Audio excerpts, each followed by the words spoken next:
Good morning. How you guys doing? Good. Yeah. Some good, yeah, some nodding. That's nice. That's good. I hope weekends were safe and fun and restful.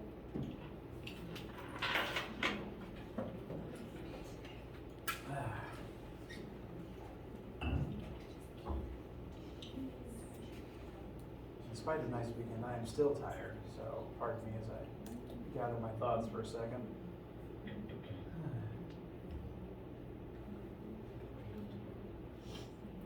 Any questions before we get started today?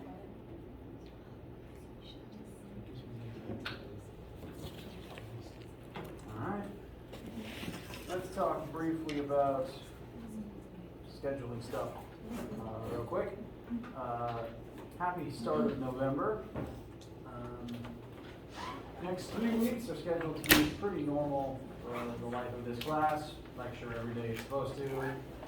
Normal in-person lab whenever we're supposed to. So do attend your normal lab as scheduled unless you have some other extenuating circumstance. Then do please let me know.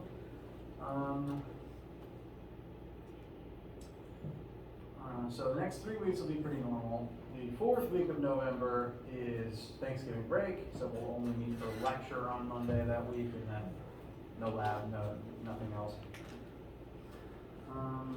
Week after that, we will have class, and then week after that is the start of exam season.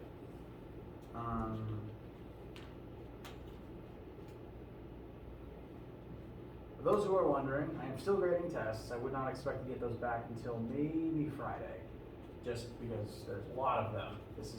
I think this semester is a semester where I've had the most students, period. So that tends to slow some things down. Sorry for that. Things are looking fine. It's a slow process due to the size of the stack. I am wanting us to have a second test within the semester. I don't like, in general, there only being one grade in a certain category. Just because if you had a bad day, then I don't want that to tank the whole category for you. So I am planning there to be a second test. That said, we are kind of running low on semester. First 2 months kind of just flew past without me realizing. So I am planning on the best way to get a second test in there that will be fair and everyone will have time to study for, but that will still leave us with time afterwards to prep for the exam. I will let you know how that will be administered. The how of it might look kind of fairly different to how the first test was administered. I apologize for the inconsistency. I'm still kind of experimenting with the best way to deliver tests right now. I apologize for that. I appreciate your patience, but I'm planning on getting a second one in there that will, so that there's more than one thing in that category. But that in addition to that, I want to make sure there's plenty of time to prep for the exams. I have 3 different exam sections for Phys1500 this semester, and I think one of them is on Thursday, December 9th, and 2 of them are on Friday, December 10th. I don't really remember which ones are which, largely because I don't care which ones my students attend, because it's the same exam all 3 times. So as we get closer to it, we look officially at which exam slots are which. I don't really care which one you come to, just to go ahead and put that information out there. I got short-term stuff. As for this particular week, today we are going to look at the last bits of information from Chapter 6. Namely, we're going to look at some of the math about elastic collisions, which are that being the most chaotic and the most math-intensive type of collision. So we're going to look at an example of that today, show what approaches one can use for it, and that will conclude most of the Chapter 6 stuff. That will conclude the Chapter 6 material. However, we will be using that material for lab this week. Lab this week will be about impulse, and the Chapter 6 homework and quiz are currently set to be due midnight at the end of Monday the 8th. So after today, you'll have another week to work on them, to ask me questions, etc., etc. The rest of this week, we're going to finish chapter 6 today. We'll also start chapter 7, which will be about rotation. Additionally, the day that I finish the tests and hand those back, I'll probably spend some time looking over them. I might actually upload the answer key so that you can specifically look at that as you're studying this test and you're studying for the exam later. So, all things to come. Any questions, concerns, feelings, opinions from you guys?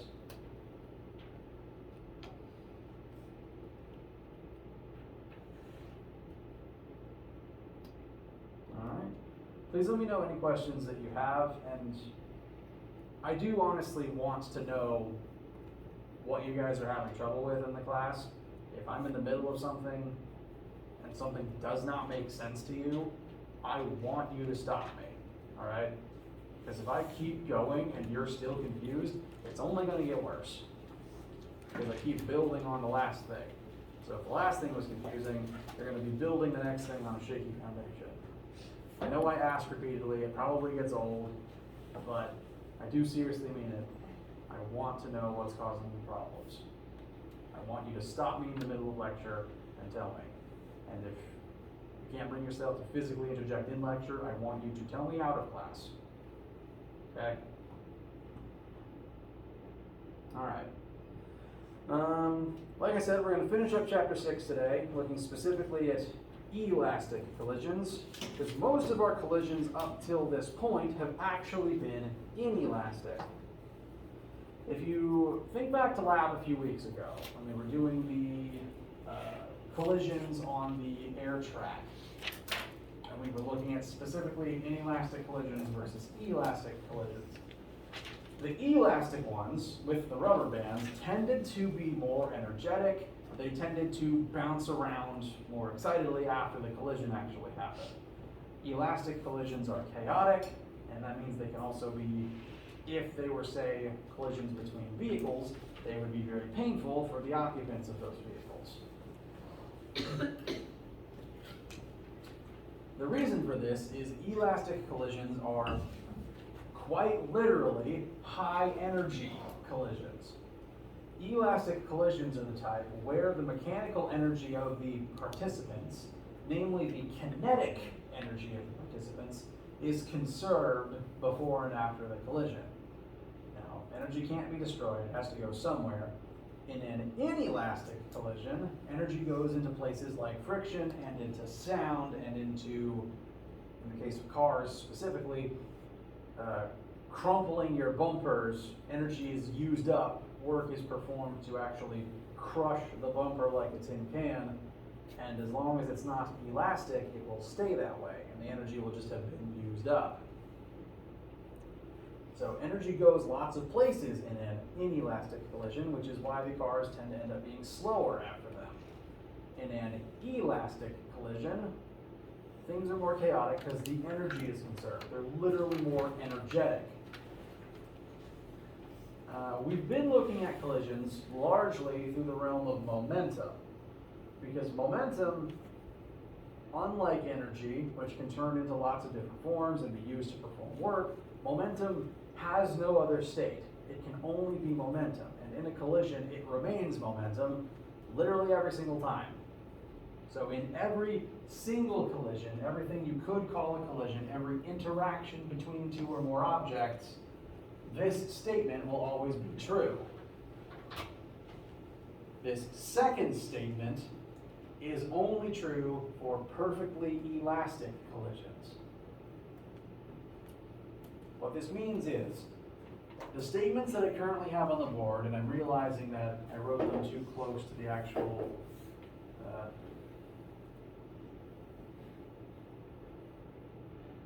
no sprechen. The actual screen. I wrote them too close to the screen. Wow, I forgot the word screen. That's not a good thing. So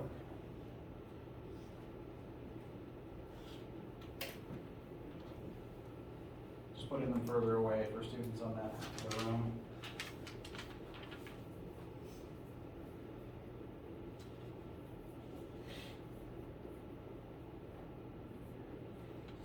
We have not talked about this third one yet. We are learning this one today.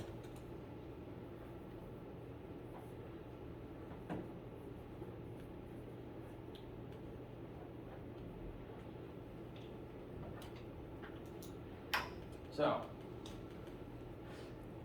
elastic collisions are characterized as involving elastic objects and that they maintain their kinetic energy. Now, momentum will also be maintained because momentum is conserved in every collision, but only in a perfectly elastic collision will all of the kinetic energy actually be completely maintained. Now, in real life, where we have to deal with pesky things like friction and air resistance all the time, you will probably never encounter a real perfectly elastic collision. Perfectly elastic collisions in physics questions tends to assume that there is no other place that the energy can go but remain in the form of kinetic energy, which in nature doesn't really happen because of friction and air resistance and all that pesky stuff. You can buy the most expensive, best super bouncy ball that you can, and you can drop it from any height you want. It will fall, bounce off the table, and it will rise to kind of close to its original height. And as it bounces again, it will keep descending and keep losing energy slowly until it eventually just stops. Because even the most elastic objects in the real world still lose some energy on impact.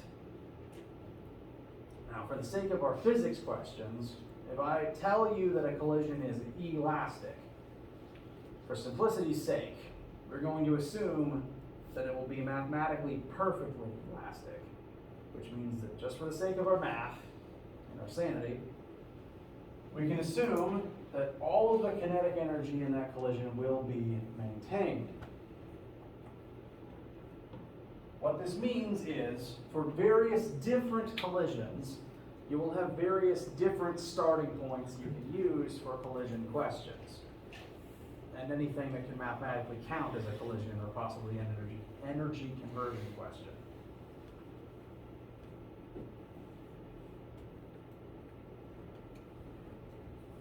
We've been using the momentum equation as the starting point for collisions and collision type things up till now, because that equation will always work. Momentum being conserved before and after is a starting point that will never fail you, no matter what collision or explosion or collision-like thing you're looking at. When we're specifically looking at elastic collisions, we also have an additional option of examining them through the lens of the kinetic energy involved. So, comparing kinetic energy initial to kinetic energy final, they'll only ever actually be completely equal if it's a perfectly elastic collision. And when I am giving you a question, it will always tell you whether the equation is perfectly elastic or whether it is inelastic. So that is an important detail to pick out when you are looking at a question, whether or not it's elastic or inelastic, and therefore what starting points can you logically use. Bless you.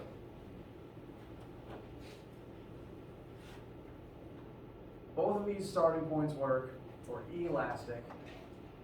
The momentum one works for all collisions regardless of whether they're elastic or not. Question so far?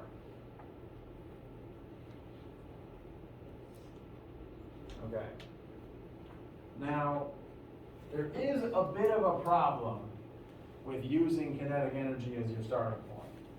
And it's the fact that, well, within the formula for kinetic energy itself, the velocity term is squared. Which means that if you're adding together multiple different kinetic energies on each side and trying to, say, solve for one velocity, you're going to end up squaring and square rooting a lot of things. And so this specific equation can end up getting kind of complicated if you're working it to solve for velocity. Because of that fact, some very smart people did a lot of math and figured out a third option. They basically took the kinetic energy equation here, total kinetic energy initial equals total kinetic energy final, and retooled it and simplified it as best they can to become this third statement.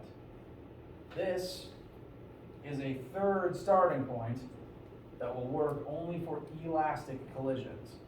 It only works for elastic collisions because it's derived from this principle.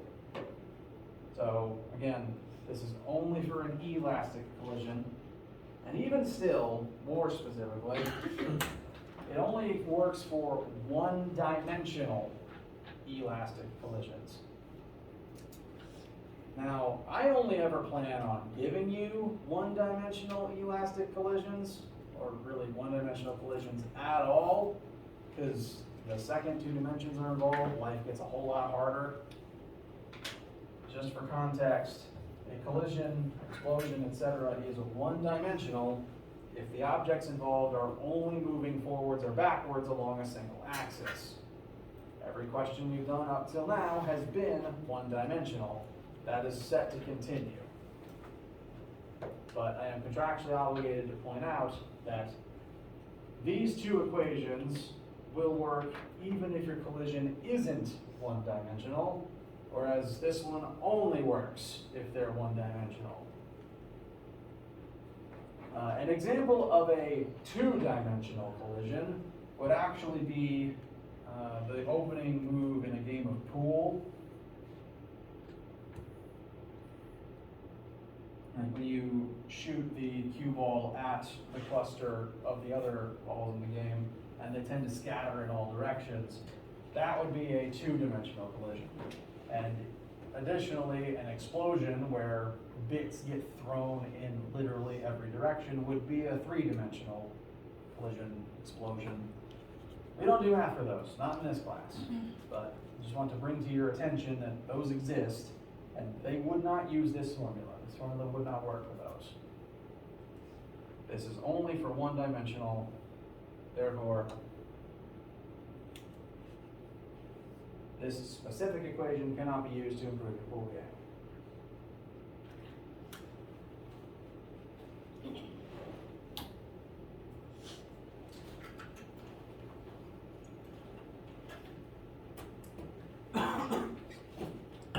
Now, a question or a type of question that I commonly get from students is, how do I start this question, whatever the question is? 'Cause we do lots of different types of questions in here, and they all have different places that you can begin working them. Different formulas, different processes, etc. For any question that involves a collision, an explosion, an impulse, etc., these are your starting points. Of these three starting points, this is the one to use for any collision, and it's the only one that will work for an inelastic collision. If it's an elastic collision, you also have this option as a starting point for your question. And if it is specifically a one-dimensional elastic collision, you also have this third option. The third option tends to be easier to work than the second one, if for no other reason than there's fewer numbers in it and there's no squared. So I like using it when it works. I encourage you to use it. Bless you.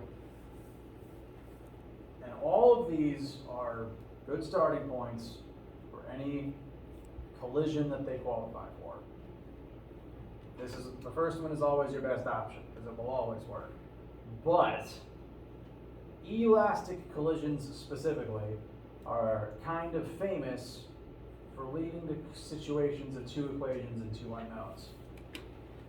Elastic collisions tend to be more chaotic. You don't always know what direction everything's going to be moving in, and unlike inelastic collisions where objects tend to stick together and travel as one, you're going to need to usually solve for two final velocities, depending on how the question is phrased.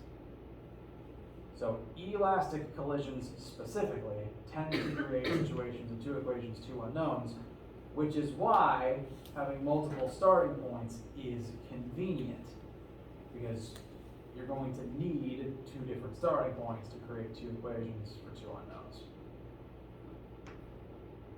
I've been talking for a while, probably a lot of information to digest. In a minute, we're going to examine such an elastic collision, just to get some of the math in, look at some practice. We'll pause here for a second before we begin that, so you can digest, read over these, get some water, go to the bathroom, etc. When we resume, we will look at how the math can play out for an elastic collision.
Questions, needs, comments, concerns about anything at all? Okay. So, let's look at an elastic collision. Work one just beginning to end. Now, has anyone not heard of Knight Rider? Okay. So, I grew up, I still am, fan of Transformers. So, when I needed to write a question that involved two vehicles crashing, of course I just pulled two vehicles from fiction. So we have a Transformer, Nemesis Prime, going up against a not Transformer. A Kit from Knight Rider is a sentient supercar. Think if Jarvis from Iron Man got put into a car instead of into Vision. And we're just gonna throw these two at each other to see what happens. They're gonna drive straight towards each other at the same velocity, and we are going to examine, at least in terms of velocity, the aftermath of their collision. Now, in the real world, car crashes are intentionally designed to be inelastic, because inelastic collisions reduce energy. The cars tend to end up sticking together and moving slower together as a result after the collision itself. So if this was happening in the real world and this was an inelastic collision, just based on the first guesses that pop into your head, if this type of situation happened in real life, what is the gist of what you think the aftermath would be?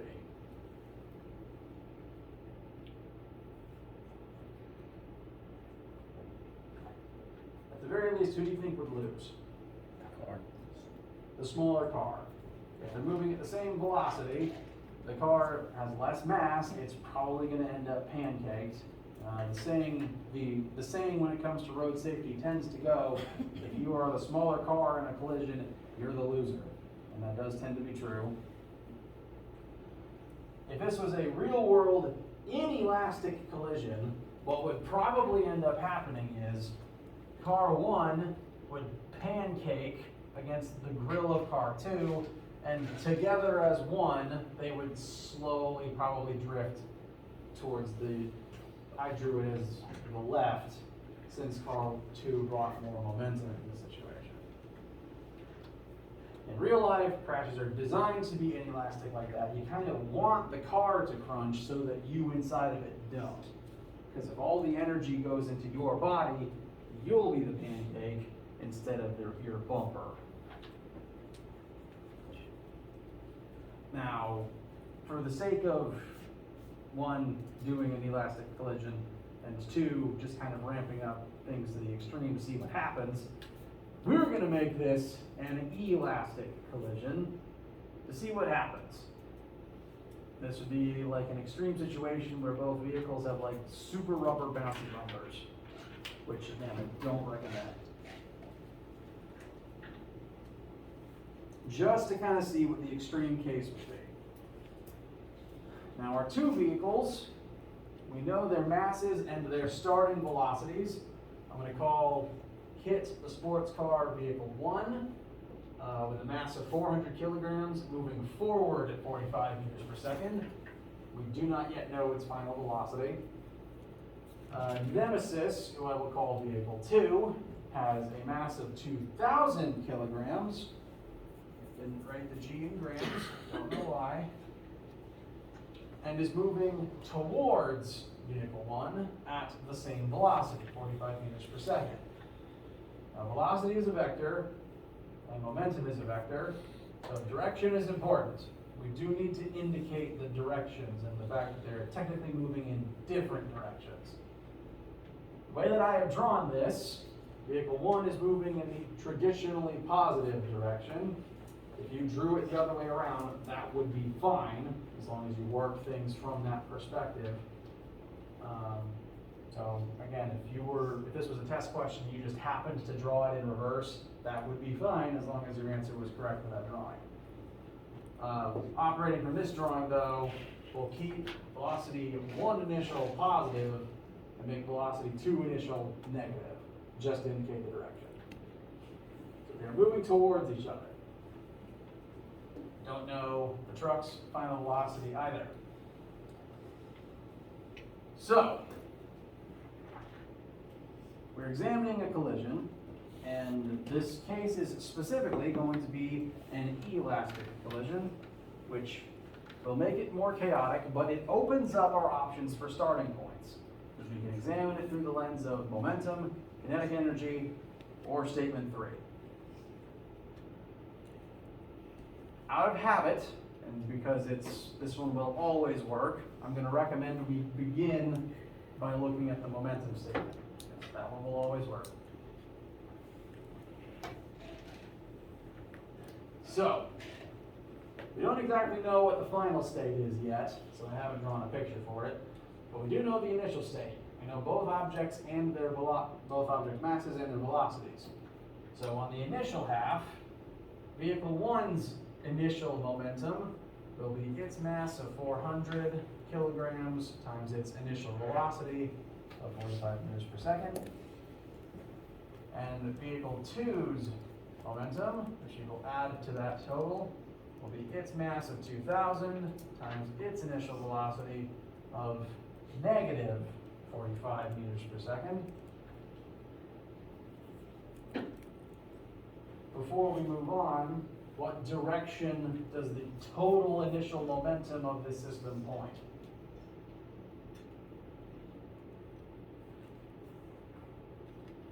It's going to point in the negative direction.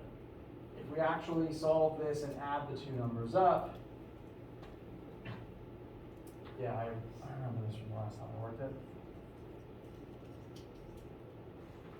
If we work this whole left side through to completion, the number you'll get should be negative 72,000, which is 1, a lot of momentum, and 2 is negative. So right now, the system as a whole has momentum in this direction. That should already tell us the kid's probably going to lose this fight.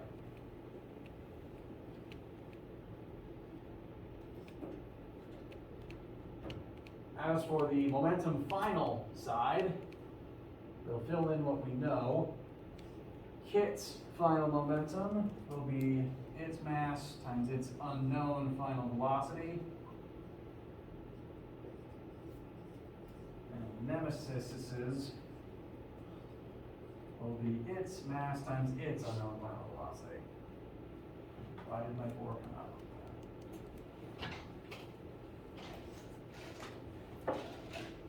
So as you can see, we've kind of hit that 2 equations, 2 unknowns problem. Or at the very least, we have 1 equation with 2 unknowns in it.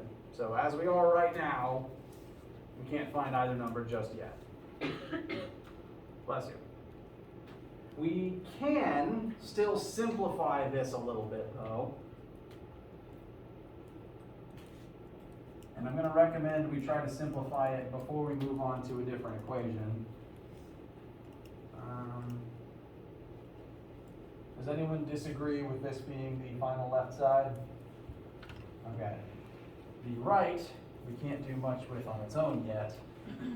But, for the sake of simplifying this, I'm going to point out, just so that we can try to get the number of numbers down, every single term in this whole equation is divisible by 400. So we can divide the whole thing by 400 just to try to simplify this a little bit more. Then there will be less zeros to have to write out. So to do that, I need to divide both sides by 400. That's what makes this legal. Divide both sides by 400. And please correct me if I'm wrong. I believe that should transform this into negative 180 on the left.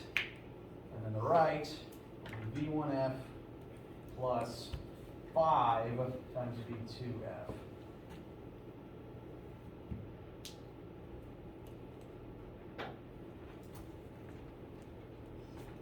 Any questions or refutements of this line of algebra? Any issues at all? Okay. So we've simplified our momentum statement as far as it can go by itself. We still have 2 unknowns in it. So now we're going to have to turn our attention to some other equations so that we can get eventually to a point of 2 equations and 2 unknowns. Now, because this is an elastic collision, we have a total of 3 different starting points. We've already used one of them. So now we just want to turn our attention to one of the other 2. This specific situation means that we can use option 3. And I tend to recommend option 3, if for no other reason than it's the simplest one to work. Kinetic energy one is more reliable in that you can use it in more non-one-dimensional situations. but again, there's a squared in there, it's gonna end up being harder than it needs to be. So for this case, we're gonna use number 3.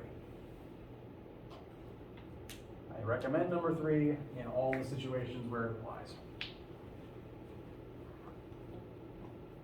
So, as I've said, this third one was created after studying the kinetic energy formula and simplifying it.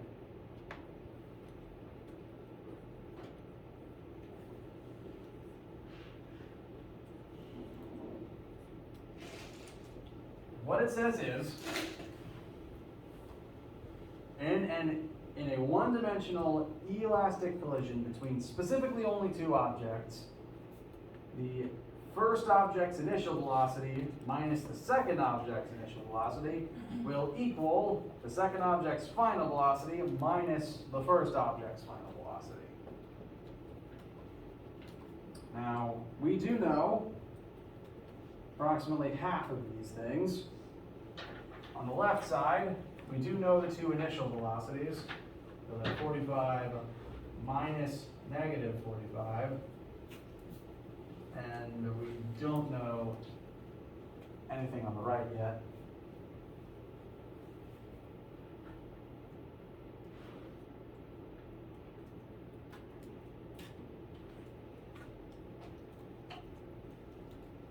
We can go ahead and simplify the left though. What does our left end up being?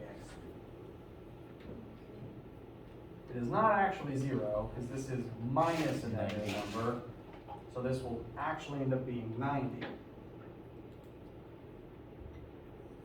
Which makes an amount of sense, because, again, we derive this formula from kinetic energy, and that doesn't really care about the direction. The fact that both objects are moving towards each other simply adds energy into the situation. So, we're just throwing more energy into the fire. Then on the right, we still don't know any of these things. So we cannot simplify this one any further. We have now officially reached 2 equations, 2 unknowns. We can simplify one to plug into the other. And at this point, if you were doing this on your own, which one you rearrange first and put inside of the other doesn't really matter. You can solve for one or the other first. So at this point, it's free form. I'm going to show you what I think would be simplest, or take the fewest number of steps. Looking at Formula 1, the V1F term is by itself, whereas the V2F term is being multiplied by 5. So if we just substitute something in for V1F, we don't have to modify it at all. It'll just be plugged in and then we can proceed. So what that means for my recommended tactics is I think we should solve this one for V1F and then plug that into the other. To do that, there's going to be some rearranging and actually a little bit of To do that, we should end up with add V1F to both sides, subtract 90 from both sides.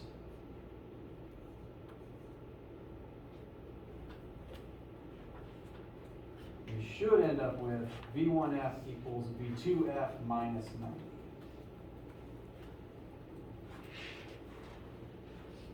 Is that right? Yeah.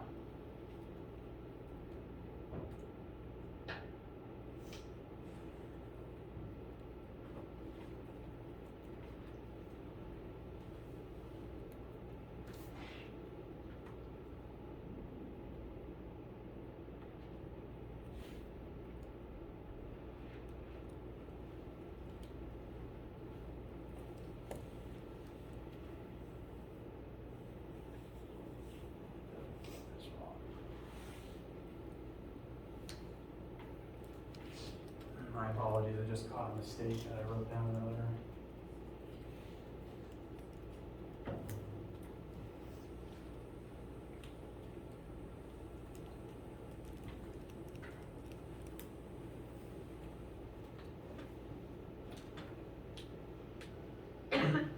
Bless you.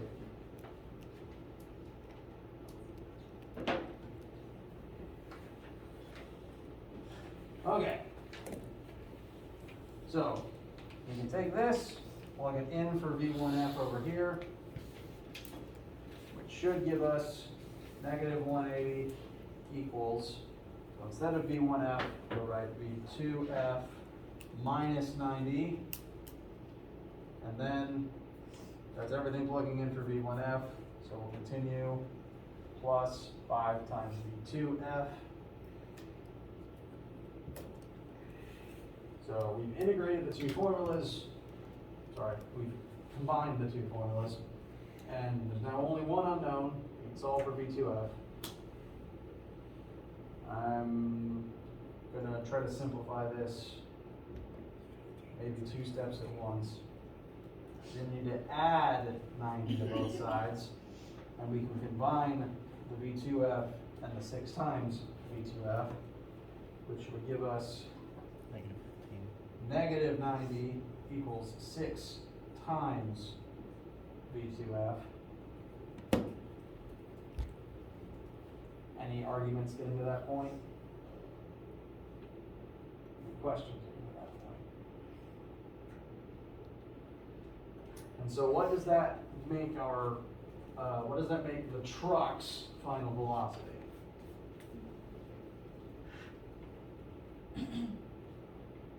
Say that louder, sorry. Negative 15. Very good. So,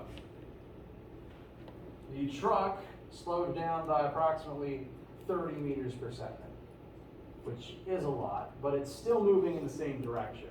We know that for a fact. And now that we know this number, we can take it and plug it into our first equation to find V1F. So V1F will equal negative 15 minus 90, which will give us a grand total of negative 105 meters per second. So,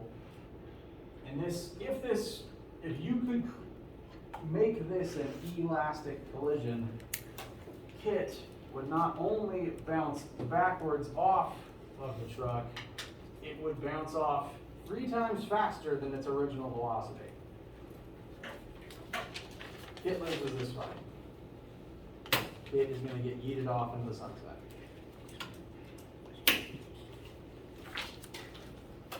And again, this is why car crashes are not elastic by design.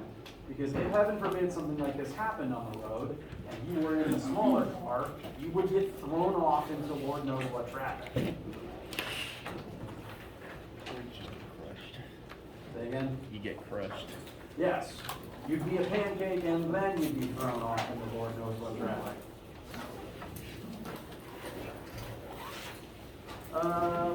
Yep, that's the end of lecture.